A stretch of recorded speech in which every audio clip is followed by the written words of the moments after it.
Chapter 267 Kabir की तलाश। Adhira magic warrior king Kabir की वस्तुओं की तलाश में सूरत के आसपास घूम रहा था जब उसने प्राणियों के एक समूह को इस समूह पर हमला करते देखा। वो ये दिखावा नहीं कर सका कि उसने उन्हें नहीं देखा, इसलिए उसने उन्हें बचा लिया, लेकिन तब से ये लोग उसे वॉरियर किंग कहने लगे और उसका पीछा करने लगे। इतना समय नहीं हुआ है लेकिन वे पहले से ही काफी बड़े हो गए हैं। पहले वहां केवल 20 लोग थे, लेकिन अब समूह लगभग 100 तक बढ़ गया है। भोजन प्राप्त करना अपने आप में मुश्किल था, लेकिन वास्तव में कष्टप्रद हिस्सा मौखिक प्रचार था। देहरादून की मुख्य सेना, अधिकांश योद्धा, शहर के पतन में मारे गए थे।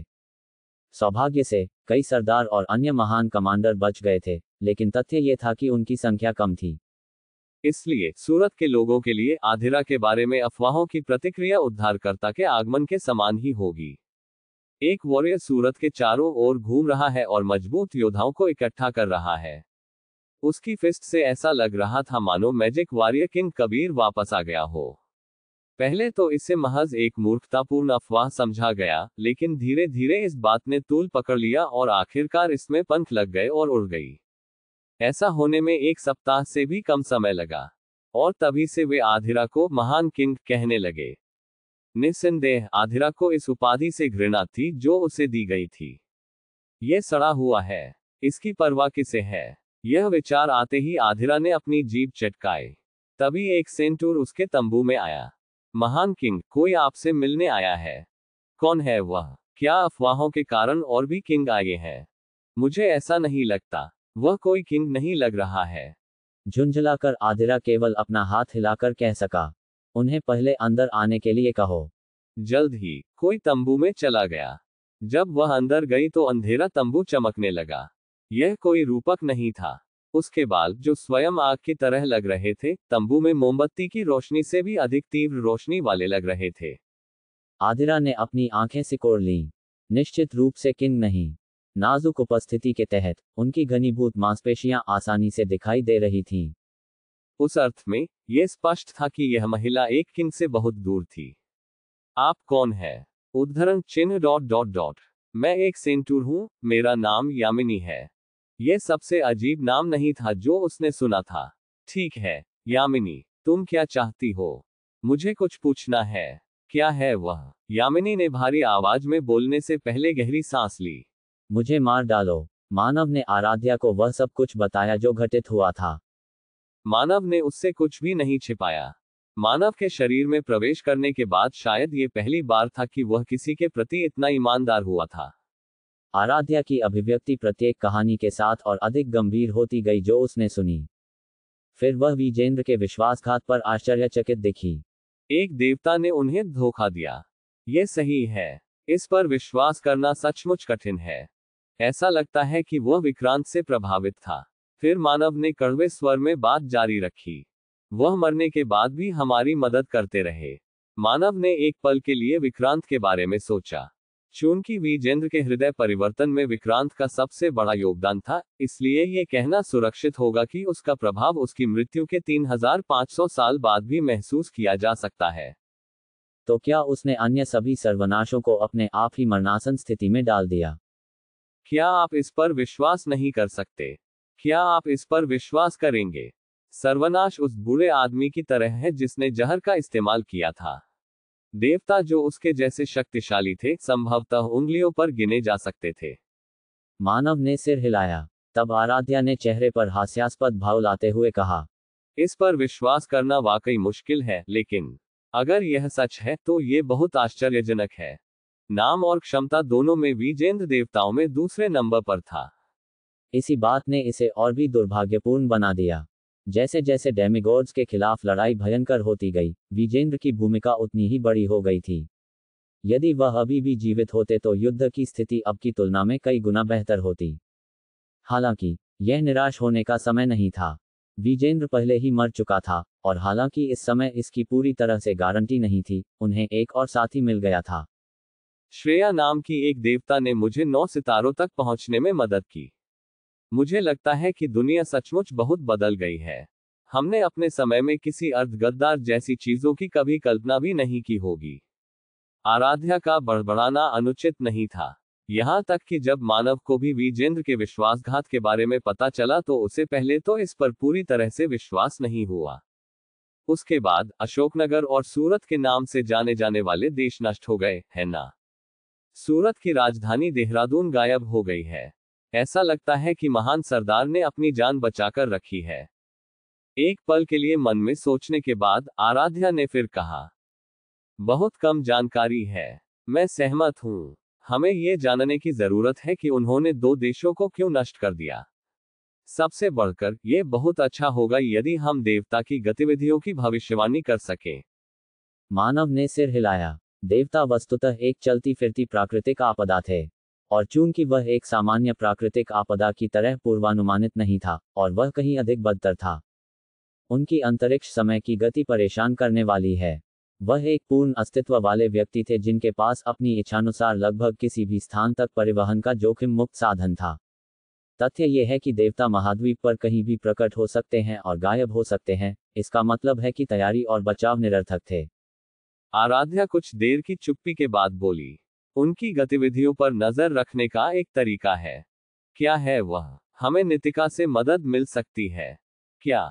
मानव ने गहरी भौहें चढ़ा ली, लेकिन आराध्या ने बात करना जारी रखा जैसे कि उसने उसकी अभिव्यक्ति पर ध्यान नहीं दिया हो। जैसा कि आपने कहा, नितिका देवताओं की देवदूत है। चूंकि वह देवता की शक्ति का उपयोग कर सकती है, इसलिए उसे कुछ हद तक उसकी गतिविधियों की भविष्यवाणी करने में सक्षम होना चाहिए। हमें उस पर कैसे भरोसा करना चाहिए? तुमने कहा था कि उसने तुम्हारी जान बचाई है। आराध्या के शब्दों ने मानव को अवाक कर दिया। जब विजेंद्र की मृत्यु हुई, यदि नितिका देवता को रोकने के लिए प्रकट नहीं होती तो आप मर जाते।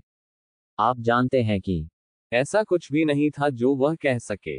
मानव ने पहले इस बारे में गहराई से नहीं सोचा था। नहीं, सटीक रूप से कहें तो उसने जानबूझकर इसके बारे में सोचने से परहेज किया था। वह चाहता था कि नितिका गद्दार बनी रहे। मैं नहीं चाहता था कि यह और अधिक जटिल हो। यह महसूस करते हुए मानव ने आह भरी। एक बात स्पष्ट है, आर्यन नितिका वह व्यक्ति नहीं है जो आपको कभी धोखा देगा। उसने हमें धोखा दिया। बेवकूफ, उसने तुम्हें नहीं, हमें धोखा दिया है। मानव ने भौहें सिकोड़ लीं। ये वैसा ही है। तुम्हें धोखा देने का मतलब है मुझे धोखा देना। मैं विश्वास नहीं कर सकता कि मुझे ये बात महान जादूगर कहे जाने वाले व्यक्ति को समझानी पड़ेगी। आराध्या ने अजीब तरह से अपना हाथ अपनी छाती तक पहुंचाया, फिर मानो कुछ महसूस करते हुए उसका हाथ एक बार फिर उसकी तरफ गिर गया। आप क्या कर रहे हैं? मेरी दाढ़ी नहीं है। इसे सहलाने से मुझे शांत होने में मदद मिली। अब सब कुछ बदल गया है। क्या आप चाहेंगे कि हम आपको दाढ़ी दें? जी नहीं, धन्यवाद। आराध्या ने आह भरी। क्या तुम्हें लगता है मेरे मन में उसके प्रति अच्छी भावनाएं हैं? उसके हमें धोखा देने से पहले भी हम वास्तव में करीब नहीं थे। हाँ, वास्तव में। भले ही मैं इतने लंबे समय तक जीवित रहा हूं, लेकिन मैंने कभी नहीं सोचा था कि मैं उसका पक्ष लूंगा। आराध्या एक पल के लिए हंसी, इससे पहले कि उसकी अभिव्यक्ति एक बार फिर गंभीर हो जाए। एक बात है जिसके बारे में मैं निश्चिंत हो सकता हूँ। भले ही नितिका ने पूरी दुनिया को धोखा दिया हो, वह आपको कभी धोखा नहीं देगी जब तक उसका मन नियंत्रित नहीं हो जाता। आराम करो, आर्यन, मैं जानती हूं कि आप हम सभी का कितना ख्याल रखते हैं। लेकिन अब समय आ गया है कि आप अपनी निजी भावनाओं को त्याग दें। आराध्या सही थी। मानव ने अपनी दबी हुई भावनाओं को दबा दिया। शायद ऐसा इसलिए था क्योंकि वह 9 स्टार तक पहुंच गया था। ऐसा लग रहा था कि उनकी भावनाएं उस समय की तुलना में अधिक तीव्र हो गई थी जब वह 8 सितारों में थे। इसीलिए इस संवेदनशील विषय ने उन पर इतना प्रभाव डाला। अच्छा, तो क्या हमारे पास नितिका से मिलने का कोई रास्ता है? मैं नहीं, और उससे खुलकर मिलना मुश्किल होगा। देवता और उनके देवदूत मानसिक रूप से जुड़े हुए हैं। यदि वे रियांश और टोरकुंटा जैसे शॉर्टकट का उपयोग नहीं करते, तो उनके लिए डेमिगॉड्स की निगरानी से बचने का कोई रास्ता नहीं था। शायद नितिका के पास कोई रास्ता था। जैसे ही मैंने आपकी कहानी सुनी, मेरे मन में एक प्रश्न था। क्या है वह? ड्रैगन, क्या वे सचमुच मर गए हैं? मानव ने एक क्षण बाद अपना सिर हिलाया। मुझे नहीं पता। जांचने का कोई तरीका नहीं है। लेकिन तथ्य यह है कि वह हाफ ड्रैगन था। इसका मतलब है कि वे अभी भी बहुत सक्रिय थे। इसके अलावा सौम्या भी थी जो डेमिगॉड्स के हाथों अपना शरीर खोने के बाद मानव शरीर में फंस गई थी। हाफ ड्रैगन शायद ज्यादा कुछ नहीं जानता होगा, इसलिए सौम्या से पूछना बेहतर होगा। कृपया उसे एक क्षण के लिए यहाँ बुलाएं। मुझे उससे कुछ पूछना है। ऐसा लग रहा था जैसे आराध्या वही सोच रही थी जो उसने तब बोली थी। मानव ने सिर हिलाया, बाहर गया और सौम्या को लाया, जो फिर चिंतित भाव के साथ विनम्रता से उसके सामने बैठ गया। बिल्कुल नहीं। क्या गलत? कोर और सिया एक हो गए हैं? क्या आप एकता की स्थिति में पहुंच गए हैं, जहां कोर सिया बन गया और सिया कोर बन गया? सिया क्या है? यह एक उपनाम है। मानव ने आराध्या नाम को याद करते हुए अपनी जीभ चिटकाई। ऐसा लग रहा था कि सौम्या अभी तक इससे पूरी तरह उबर नहीं पाई है। शायद उसे उम्मीद थी कि आराध्या उससे शरीर बदलने के लिए कहेगी, लेकिन कीमिया में एक विशेषज्ञ के रूप में वह जानता था कि यह विचार कितना हास्यास्पद था। कोर और शरीर के सम्मिलन के अलावा आराध्या के समान गुणवत्ता के साथ गोलेम को पुनः पेश करने का लगभग कोई तरीका नहीं था। कोई बात नहीं, मैं आपसे सिर्फ ड्रैगन के बारे में बात करना चाहती थी। आराध्या विनम्र थी क्योंकि वह जानती थी कि सौम्या एक समय ड्रैगन थी। जब सौम्या ने यह देखा तो चेहरे पर अजीब भाव लाते हुए बोला, यह अजीब लगता है। जब आप मुझसे बात करते हैं तो आपको विनम्र होने की जरूरत नहीं है। मानव की तरह। यह सही था। 3500 साल पहले आर्यन और आराध्या महान हस्तियां थे। जो लोग उन्हें जानते थे वे ऐसे समय में देवताओं से लड़ने के उनके अद्भुत पराक्रम को याद रखेंगे जब कोई और नहीं याद करेगा। और यदि वे ये जानते थे तो उनके पास अपना सम्मान व्यक्त करने के अलावा कोई विकल्प नहीं था। उसके लिए पर्याप्त। कृपया अपना प्रश्न पूछें। क्या सभी ड्रैगन सचमुच मर चुके हैं? अधिकांश समय के लिए। उनमें से कुछ मेरी तरह ही काम करने में फंसे हुए हैं। 268 द डोमेन वर्ल्ड। ये वही सवाल था जो मानव ने उससे पहले पूछा था, लेकिन अब वे उस समय से भी अधिक प्रश्न पूछ सकते हैं। अधिकतर। फिर वहां अभी भी जीवित ड्रैगन है। मुझे नहीं पता कि आप ये जानते हैं या नहीं, लेकिन ऐसा नहीं है कि हमारा एक दूसरे के साथ कोई करीबी रिश्ता या ऐसा कुछ हुआ करता था। मानव और आराध्या ने एक ही समय में सिर हिलाया। वे निश्चित रूप से मजबूत, व्यक्तिवादी जाति से थे। फिर मैं अपना प्रश्न बदल दूंगा। ड्रैगन देवता कहाँ है? सौम्या का चेहरा बदल गया। उनका हल्का रवैया एक पल में खत्म हो गया और इसकी जगह गंभीर अभिव्यक्ति ने ले ली।